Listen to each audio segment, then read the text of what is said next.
অবশেষে বার্সেলোনা খুব ইজিলি আতলেতিকোকে হারিয়ে কোপা ডেল রের ফাইনালে চলে গেল।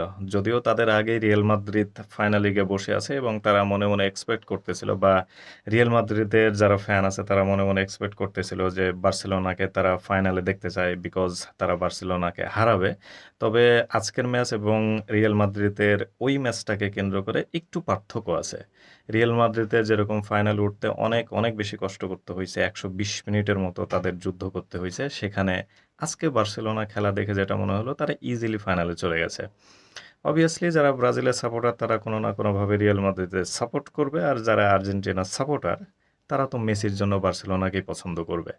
এখন দেখা যাক ২৬ তারিখের কোপা দেল রের ফাইনালের ট্রফি অ্যাকচুয়ালি কার হাতে ওঠে।